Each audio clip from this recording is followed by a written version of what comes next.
صرف لگتا ہے یا کسی کو دیکھا بھی ہے؟ وہ چونکا، دیکھا نہیں ہے لیکن وہ ثبوت چھوڑ جاتا ہے۔ وہ میرے گھر میں داخل ہوتا ہے اور چیزیں چھیڑ کے چلا جاتا ہے۔ سی سی ٹی وی میں نظر نہیں آیا؟ کشمالہ نے نفی میں سر ہلایا۔ ممانی ان کے خلاف ہیں، صرف گیٹ پہ سی سی ٹی وی لگا ہے، باقی گھر میں وہ لگوانے نہیں دیتی، ان کی پرائیویسی ڈسٹرب ہوتی ہے۔ آپ نے خفیہ کیمرے لگوانے کا نہیں سوچا؟ مجھے یہ اچھا نہیں لگتا، میں کسی کے ساتھ رہوں، اس کے پیٹھ پیچھے چھپ کے ایسا کام کروں جو اس کو نہیں پسند۔ میں نہیں چاہتی کہ انہیں معلوم ہو مجھے کوئی مسئلہ ہے، خاندان میں باتیں ہوں گی۔ آپ کی کسی سے دشمنی ہے؟ وہ سوچتے ہوئے پوچھ رہا تھا۔ وہ اداسی سے مسکرا دی۔ میں ایک انتہائی بے ضرر انسان ہوں کیف، میں صرف کام کرتی ہوں اور کچھ نہیں، کسی کو مجھ سے کیا مسئلہ ہو سکتا ہے؟ وہ خاموشی سے اسے دیکھے گیا۔ ذہن کے پردے پہ وہ فوٹو البم آ گیا اور چھٹے صفحے پہ رکھی تصویر۔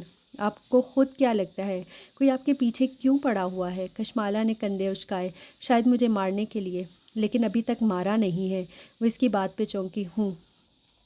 کیف اپنی جگہ سے اٹھا اور ہاتھ بڑھا کے کھڑکی کے پٹ کھول دیے، پھر باہر کی طرف اشارہ کیا۔ آپ روز اس کھڑکی میں بیٹھ کے کام کرتی ہیں، سامنے ایک کمرشل مارکیٹ ہے، آپ کی کسی بھی عمارت کی کھڑکی سے آپ کو شوٹ کرنا بہت آسان ہے۔ اگر میں ہوتا تو اس سرمئی عمارت کا انتخاب کرتا۔ اشارہ کر کے ایک عمارت دکھائی۔ آپ وقت کے پابند ہیں۔ ہلکی سی مسکراہٹ کے ساتھ کھڑے کھڑے بات جاری رکھی۔ روز فکس ٹائم پہ ریسٹورنٹ پہنچتی ہوں، یہ مجھے اسٹاف نے بتایا ہے۔ کوئی آپ کا تعاقب 2-3 تک کر لے تو اسے معلوم ہوگا کہ آپ کب اور کہاں ہوتی ہیں۔ راستے میں کہیں بھی آپ کو شوٹ کیا جا سکتا ہے۔ پھر اس نے میز پہ رکھی کافی کا مگ اٹھایا۔ کپ میں 2 گھونٹ بچے ہوئے تھے۔ کپ نیچے سے پکڑ کر اونچا کیا۔ یہاں کسی بھی ویٹر یا اسٹاف کی چند پیسے دے کے آپ کی کافی میں کچھ ملایا جا سکتا ہے۔ ویسے میں ہوتا تو کافی میں زہر نہ ملاتا، کیونکہ آپ آخری گھونٹ پچانے کی عادی ہیں۔ میں یہاں زہر نہیں لگاتا۔ اس نے انگلی سے کپ کے دہانے کی طرف اشارہ کیا جہاں اس کی لپسٹک کا نشان لگا تھا، پھر کپ رکھا اور کرسی پہ واپس بیٹھا۔ آپ کو مارنا بہت آسان ہے، میرا نہیں خیال وہ آپ کو مارنا چاہتا ہے۔ وہ بس اس کو دیکھ رہی تھی، بنا پلک جھپکے اس کے تاثرات دیکھ کے کیف کھنکارا۔ میں صرف بتا رہا ہوں تھیوری میں۔ کشمالہ نے جھرجھری سے لے کر سر جھٹکا۔ اوف! پھر لہجے کو نارمل رکھتے ہوئے پوچھا، آپ کے خیال میں میں کوئی مجھے اسٹیک کیوں کر رہا ہے؟ ظاہر ہے آپ کو ڈرانے کے لیے، اور ڈرانے والے کی غذا آپ کا ڈر ہے ہوتا ہے۔ جس دن آپ اس کی غذا روک دیں گی وہ کمزور پڑ جائے گا۔ پھر مسکرایا۔ کیا میں ہائر کر لیا گیا ہوں؟ ہائر ہونے کا فیصلہ آپ خود کریں گے۔ میرے پاس گارڈز زیادہ دیر نہیں رہتے، اس لیے میں ہر آنے والے کو ٹھہر کے کہنے کا کہہ رہی ہوں، لیکن ایک بات یاد رکھیں، میں کسی کو کام میں کوتاہی کی وجہ سے کبھی فائر نہیں کرتی۔ میں لوگوں کو چانس دیتی ہوں، کام سکھاتی ہوں، لیکن اگر وہ مجھ سے جھوٹ بولیں، میرے پیٹھ پیچھے مجھ سے چھپا کے کچھ اور کریں یا کسی بھی طرح سے مجھے دھوکہ دیں تو میں ان کو اپنے کام اور زندگی سے بالکل الگ کر دیتی ہوں۔ اس کے بعد وہ جتنی معافی مانگ لے میں انہیں واپس نہیں لیتی۔ اس نے دیکھا کیف کے چہرے پہ ایک سایہ سا گزرا، لیکن بظاہر وہ مسکراتا رہا۔ یعنی آپ کو ناراض کرنا بہت مشکل ہے، لیکن ایک دفعہ ناراض ہو جائیں تو منانا مشکل ہے؟ مشکل نہیں بلکہ ناممکن ہے۔ وہ ہلکا سا مسکرا دی۔ کیف نے بظاہر مسکراتے ہوئے تھوک نکلا۔ یہ وہ وقت تھا جب وہ اسے بتا سکتا تھا کہ وہ وہاں کیوں آیا ہے۔ وہ اسے بتا سکتا تھا کہ وہ کسی کے پاس اس کی تصویر ہے، کوئی اسے نقصان پہنچانا چاہتا ہے، اور یہ کہ اسے اندازہ ہے کہ کون اس کا پیچھا کر رہا ہے، لیکن وہ جانتا تھا کہ وہ اس کا یقین نہیں کرے گی، کوئی بھی اس کا یقین نہیں کرے گا۔ آپ کو مجھ سے کبھی شکایت نہیں ہوگی۔ پھر جیسے یاد آیا، آپ کے گارڈز بار بار جاب کیوں چھوڑ دیتے ہیں؟ آپ جان جائیں گے۔ وہ لیپ ٹاپ اٹھاتے ہوئے اٹھ کھڑی ہوئی، اسے ظہیر سے ملنا تھا۔ وہ دونوں ساتھ ساتھ آفس سے باہر نکلے۔ وہ آگے بڑھ گئی اور وہ وہیں رک کے موبائل کے بٹن دبانے لگا۔ وائٹ ہیئر نام کی ایک چیٹ نکلی۔ اس نے مجھے ہائر کر لیا ہے۔ یہ تو بہت آسان تھا۔ اس کی انگلیاں ٹائپ کر رہی تھی۔ ظہیر کا آفس ٹیرس کے دوسری جانب تھا۔ درمیان میں چند کرسیاں میزیں رکھی تھی۔ وہ وہیں بیٹھ گئی اور صفورہ کو کال ملائی۔ میں نے تمہارا کزن کو ہائر کر لیا ہے۔ گردن اٹھا کے آسمان کو دیکھا۔ سیاہ بادل دور دور سے اس کے سر پہ اکٹھے ہو رہے تھے۔ لگتا تھا آج برس برس کے اوشن کو بہا لے جائیں گے۔ گڈ، صفورہ اپنے مخصوص انداز میں بولی۔ اچھا سنو، وہ کوئی غلطی کرے تو اس کو ایسے ہی ٹریٹ کرنا جیسے باقی ملازمین کو کرتی ہو۔ میرا کزن ہونے کا ناجائز فائدہ نہ اٹھانے دینا۔ اس کو بزنس کا شوق ہے، لیکن وہ کبھی ترقی نہیں کرے گا۔ اس کے لیے بھی بہتر ہے کہ وہ تمہارے پاس نوکری کرتا رہے۔ اچھا مالا، سنو، صفورہ کی توقف کیا ہوں۔ مالا ابھی تک گردن اٹھائے آسمان کو دیکھ رہی تھی۔ آدھا ریسٹورنٹ اوپن ایئر تھا، بارش ان کے لیے اچھی ثابت نہیں ہوتی تھی۔ میں نے سنا ہے ظہیر نے اوشن کو بیچ دیا ہے۔ بجلی زور کی چمکی عین اس کے سر پہ۔ کیا؟ بادل اتنے زور سے گرجے کہ زمین دہل گئی۔ ایوب بتا رہا تھا کہ ظہیر نے کسی لبنانی فوڈ چین کو اوشن بیچ دیا ہے۔ اس نے تمہیں اعتماد میں نہیں لیا، تمہیں کوئی غلط فہمی ہوئی ہوگی۔ ایسا نہیں ہو سکتا۔ وہ ایک دم کھڑی ہوئی، اسی پل بارش برسنے لگی، جیسے اوپر سے کسی نے پانی کا تھال الٹ دیا ہو۔ وہ تیز تیز چلتی ظہیر کے آفس میں داخل ہوئی، اس کے نشانوں کے قطار اپنے پیچھے چھوڑتی جا رہی تھی۔ ظہیر نے سر اٹھا کر دیکھا، مالا کے بال نم تھے اور چہرے پہ پانی کے قطرے تھے۔ آواز اونچی تھی۔ میں کیا سن رہی ہوں؟ ہتھیلیاں میز کے کناروں پر رکھے وہ بنا پلک جھپکائے اسے دیکھ رہی تھی۔ تم نے اوشن بیچ دیا ہے؟ غصہ نہیں تھا، بے یقینی تھی۔